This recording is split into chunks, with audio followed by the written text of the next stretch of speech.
What is testosterone and what is men's health? Well, testosterone is the winning hormone. It is what makes a man a man. You guys need it to function optimally as a man and basically to feel the most like yourselves. And it helps provide clarity, focus, energy, everything. And I will tell you, if you're talking to me or any woman, we want you looking at us like this. That type of focus, that laser focus. So what are the symptoms of having low testosterone? What basically causes the low testosterone issues? Endocrine disrupting chemicals are one of them, and those are something that seems very woo-woo, but it is present in things like plastics and over-the-counter lotions and hair products and stuff like that. But we also have obesity, our sedentary lifestyle, like I went over in the beginning regarding our present day inability to have to really do anything. We can just lie on our couch. Alcohol intake is a big one. I know everyone hates me for that one, but everything in moderation, right? So that's definitely going to be something that's going to impact your body's ability to produce testosterone. Having a baby, before you rage, guys who have a baby within the first year of having that baby, their testosterone levels tend to go down a little bit. And this is some evolutionary thing where you're keeping the guy at home and also losing sleep. Remember I said, depriving yourself of sleep. And what is the number? Because you guys are good with structure and numbers. 5 hours or less. This is actually a study that was done. 5 hours or less throughout a whole week produced a 15% reduction in testosterone. So just take that with a grain of salt because everyone's different, but one night of no sleep not going to really kill you. But if we chronically are depriving ourselves of this, our testosterone levels are going to drop. And then lack of sunlight and the happy factor. So if you're not getting sunlight, which a lot of people don't as much if they were working from home, but I think now everyone's kind of getting out and we're all doing that stuff. Sunlight is going to help produce vitamin D, which is going to help you feel better, and just exposure to sunlight in general does a lot of good things for people. So if you work from home, get outside in the morning when the sun rises, get some sunlight on your face, and it actually helps set your circadian rhythm so you could actually sleep better at night later on. Try it. If you don't believe me, just try it. And so to understand how testosterone works, and I know earlier I said with the metabolism, that was as sciencey I was gonna get, I lied. So this is also a little bit more sciencey, but you guys have to understand where testosterone is produced and how your body makes it. So there is a signal sent from your brain all the way down to the testicles to say, hey, produce testosterone, we need testosterone. That signal can be disrupted. There are multiple things that disrupt it.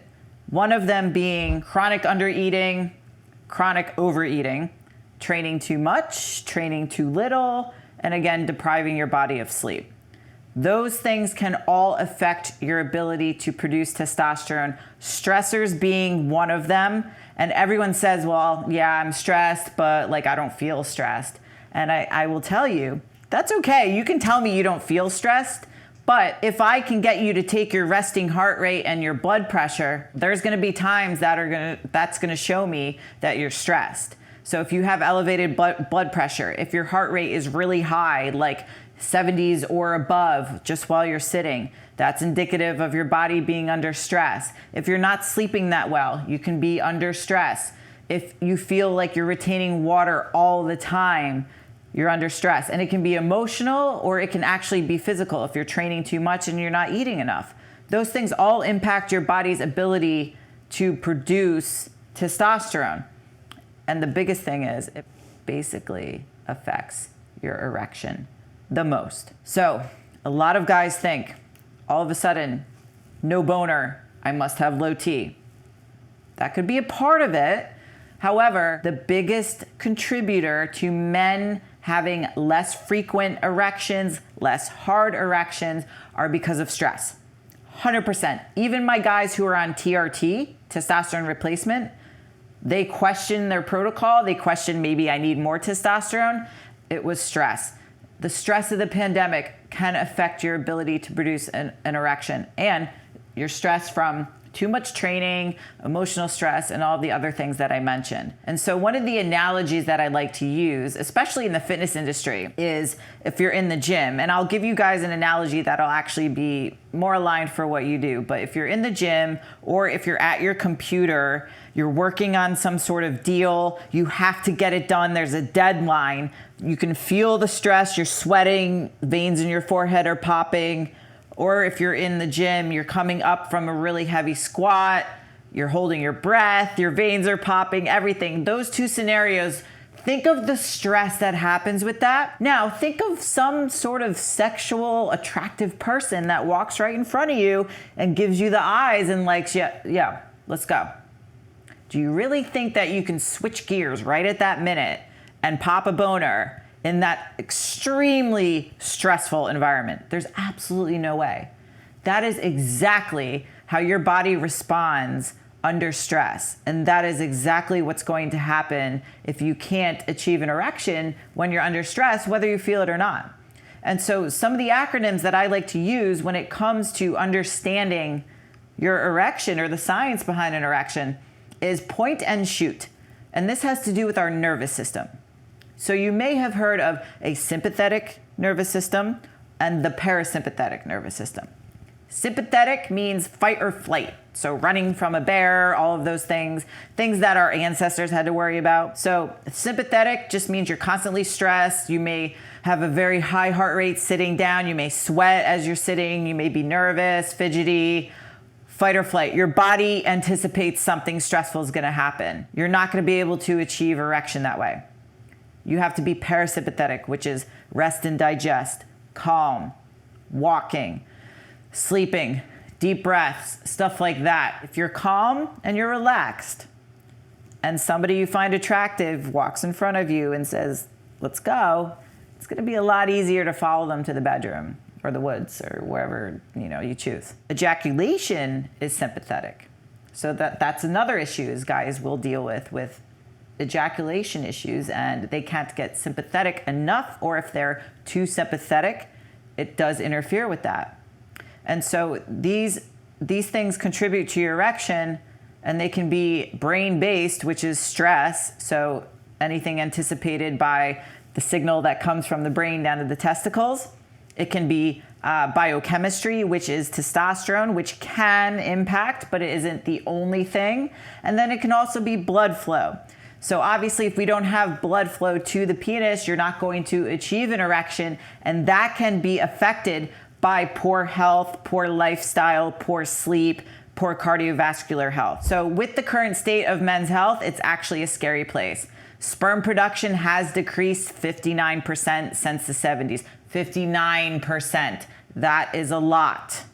And then our testosterone is declining at a rapid 1% per year, which is crazy because 20% of men ages 15 to 39 are deficient in testosterone. 15 to 39. 15 is when you should be at your peak. So any of you who have teenage sons who are around 15 or 16 years old, compare them to how you were at 15 or 16 years old. It's probably a lot different. Erectile dysfunction affects 30 million men, and the worldwide prevalence by 2025 is 322 million. That is crazy. 2025 is just around the corner. And men are more confused than ever in society because of their role in society. And this is actually a very hot topic in my industry, in the fitness industry, but in societal world as well. The whole topic of masculinity and how a strong masculine man who is considered an alpha man may be considered toxic. I absolutely cannot stand that term. And I've brought it up multiple times in a public arena because men tend to appreciate that. I recognize that it's difficult where you're like, do I compliment her? Do I not? Ali, I like your pink shirt. I could very easily be offended by that nowadays, but I'm not. So I understand that as women take on more roles in their career and become, more prevalent in the workforce and everything, it can be confusing because there's this war on masculinity to eradicate it from Earth, which I highly disagree with. I think that you guys should absolutely do everything you can to maintain your masculinity and be the man that you deserve to function as, which is basically addressing your testosterone, a very huge problem in the earth today. I always get asked, like, can I increase testosterone naturally? It is very difficult. I will truthfully tell you, the answer is going to be probably not. Testosterone boosters, they're trash. They don't work. Literally the only thing that works is injecting testosterone to instantaneously increase it. Now, that's not to say that if you are in poor health and you inject testosterone, are you going to become this amazing functioning guy? You still have to address all the underlying health issues for it to actually work for you. So I'm sorry, but it's not a free pass. There is no free lunch. There are things that we can consider that will help contribute to overall health and testosterone optimization. Again, having no sunlight is a problem. Obesity is a problem. All these endocrine disrupting chemicals, things that are in your carpet. They no longer sell carpets with flame retardants that are toxic at Home Depot. So anything that you guys may be buying to put on your skin that contains things like parabens and phthalates, I think you've heard that before, you don't want to use those. You want to use natural products when it comes to that, because this can be extremely overwhelming, and I get it. So if there's like two things that you do, it's take off any products that have parabens and phthalates and toxic chemicals, because those act as fake estrogens in your body. And then switch any Tupperware you have to glass. Use glass or stainless steel to drink water out of. Those are the only two things you need to worry about. Everything else is fear mongering, because the overall big rocks are going to be your nutrition and your fitness and your lifestyle. So when it comes to all these things that are bad and toxic and whatever, honestly, just worry about putting your water in something glass or stainless steel, as well as your food, and then wiping things that you use on your body every single day off your shelf, replacing it with much safer products. Because when you do have low testosterone, you're going to be more timid, you're going to be more shy, more indecisive, you're gonna lack the ability to actually take action. You may even feel like, you know what, I'm not as compelled or driven as I used to be in the workforce or at home or anything like that. Totally normal. I should say common. Not normal, but very common. Guys will feel like that when their testosterone levels start to decline. And so what does in range for testosterone mean? What is a good number? Well, these are the three main labs that you'll see across the US: LabCorp, Quest, and BioReference. LabCorp, as you can see, is a lot different than the 350 to 1500 on the top of the screen. 350 to 1500 used to be the normal level for guys. Even that is a massive, massive range, right? Well, LabCorp decided in 2017, so many guys are showing up with lower testosterone levels, we gotta lower that even more. So they changed it to 264 to 916. Quest changed it to 250 to 1100. Why is it different among labs? I have no idea. Guys are not different amongst states, so it makes no sense. And then BioReference comes in at a meander 193 to 740. So what does this mean for you guys? Well, 350 is considered pretty damn good nowadays. So you mean to tell me if you're 29 years old and your testosterone level is 260, that you're normal? And many of you may have been told this. You may have gotten your testosterone checked and been told that you're okay, no problem. Doesn't really matter your number. You can be at 700 and you can still have symptoms. You could have irritability, your mood could be awful, your libido can be through the floor.